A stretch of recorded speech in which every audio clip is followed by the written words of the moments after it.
Desegregation of Schools, How Brown v. Board broke the walls of segregation and became one of the most important frontiers in American history. In early 1951, Linda Carroll Brown was denied access to the all-white Sumner School in Topeka, Kansas. She didn't know it yet, but her denied entrance would be nationally known as Brown v. Board, one of the most well-known equalization frontiers in American history.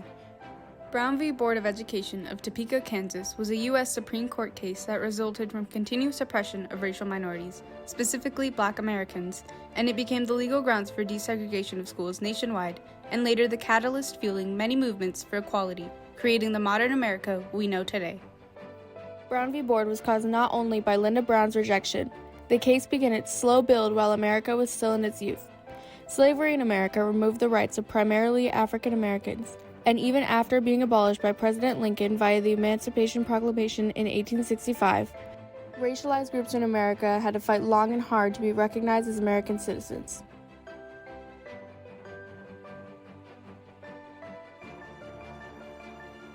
Two amendments were passed after the Emancipation Proclamation. The 14th Amendment granted equal rights and protection under law for all citizens born and naturalized in the United States in 1868, and the 15th Amendment guaranteed the right to vote for African American men in 1870. Though these amendments had been put into law, separation of minorities in America remained legalized, creating a system that viewed different as second class. This system became more publicly recognized after the 1896 Supreme Court case Plessy v. Ferguson. After Homer Plessy refused to leave a whites-only railcar and was arrested, he went to the Supreme Court in hopes of illegalizing his treatment. But the ruling was not in his favor, and instead worked around the 14th Amendment statement that all citizens should have equal rights and protection. The Supreme Court ruled separate but equal, with the idea that the races could remain separate as long as accommodations were equal, which most often they were not, causing decades of laws maintaining segregation. Plessy v. Ferguson was one of the biggest setbacks in the fight for civil rights. But America's history isn't filled solely with losses. Though smaller than Brown, Westminster v. Mendez became the case that desegregated California schools in 1947 and set the legal precedent for Brown v. Board. This case displayed to the American public that, though unpopular, legalizing integration in a school setting was possible. 4 years later and over 1,000 miles away, Linda Brown's father, Oliver Brown, decided it was time for a change. Linda Brown had attended the all-black Monroe Elementary School 2 miles away from her home for 4 years. In Topeka, there were 18 white elementary schools and only 4 colored elementary schools. Brown attempted to enroll his daughter in Sumner School, a historically white school, because it was only 4 blocks away from their home. These were the circumstances which so angered Black parents. My father pondered why. Why should our children have to travel so far to school, facing unbearable winter weather, waiting for a badly overcrowded school bus to carry them some 2 miles across town when there is a school only 4 blocks from our home? The school board, however, rejected the application. 12 other families shared similar stories that year and were all denied.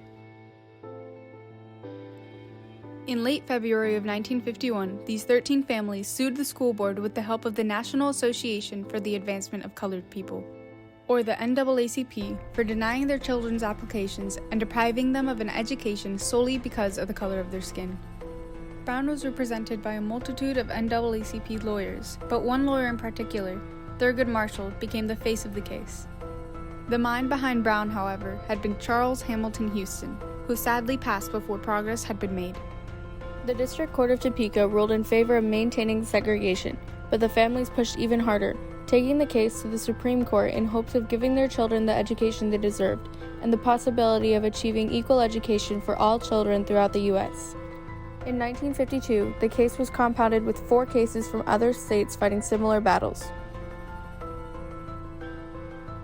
At the Supreme Court level, the case was consolidated with similar cases and argued in terms of the psychological damage brought about by segregation in public education.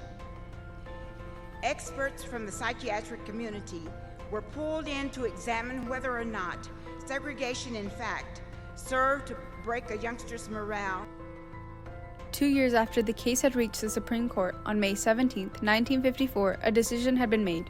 The court had ruled unanimously in favor of Brown and overturned the demeaning ruling of Plessy v. Ferguson. Immediately, the country divided itself. Many white people began protesting the decision, claiming race mixing was communism. while people of color everywhere rejoiced.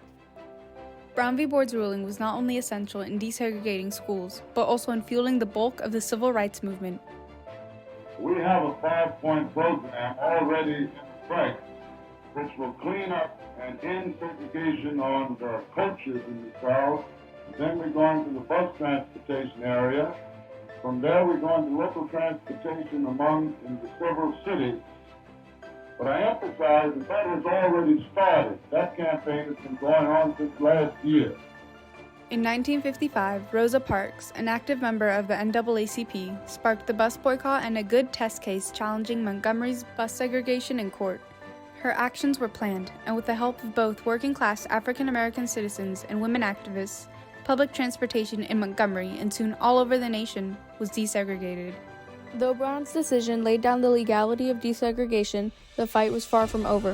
In 1957, 3 years after Brown and the official desegregation of schools, 9 African American teens enrolled in Central High School in Little Rock, Arkansas.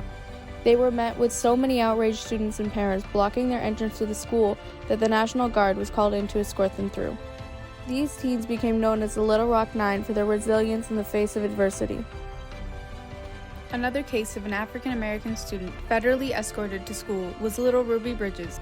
Only 6 at the time, Ruby was the first black student to desegregate William Frantz Elementary School in 1960. Ruby and 5 other children had passed a test that said they were ready for a higher level of education.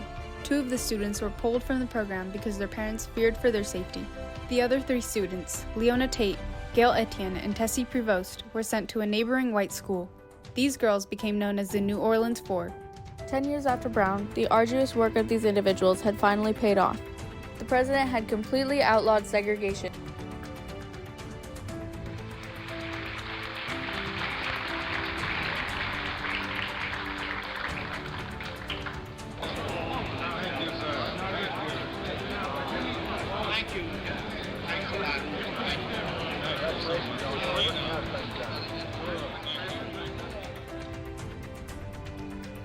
The Civil Rights Act of 1964 prohibited discrimination on the basis of race, color, religion, sex, or national origin. Later, the Voting Rights Act of 1965 outlawed discriminatory voting practices adopted in several southern states after the Civil War, such as the literacy test used as a prerequisite to vote. Brown v. Board's decision redefined the Constitution, and by doing so, it redefined America's definition of equality and what it means to be an American citizen. Several movements searching for justice and equality were able to use this revised constitution as supporting evidence for their cause. Brown v. Board's ruling declared the separate but equal doctrine unconstitutional and created a domino effect for several movements: women's rights and feminist movements, fights for other minority rights, LGBTQ+ rights, and rights for people with disabilities. Brown's ruling laid the foundation for the Individuals with Disabilities Education Act, the federal law requiring access to free, suitable education for all children with disabilities. Prior to this act, about 1 million children with intellectual and developmental disabilities received no education from the public school system. The court had noted in Brown v. Board, separate educational facilities are inherently unequal, and this statement allowed integration of people with disabilities into all aspects of society. Slowly but surely, opportunities were opened to more than just able straight white men, and the government began to recognize the diversity of their American people. After centuries of mistreatment and prejudice, racialized groups began to stand up for themselves, one small battle at a time. They experienced both wins and losses, but no matter the size or outcome, they all contributed for the frontier for racial equality in the U.S.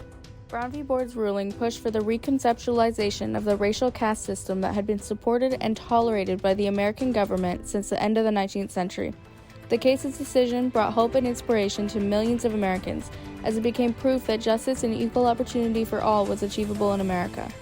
Racial equality in America is still heavily debated today, but our nation is now actively making an effort, despite differences in race, religion, sex, and ethnic origin, and there has been a great deal of social change over the past few decades. Brown v. Board of Education wasn't just a fight for Linda Carroll Brown's education. It was a fight for the education of all the children of America. A promise of equality for all individuals in America in all aspects of society. But the question remains, has America lived up to that promise?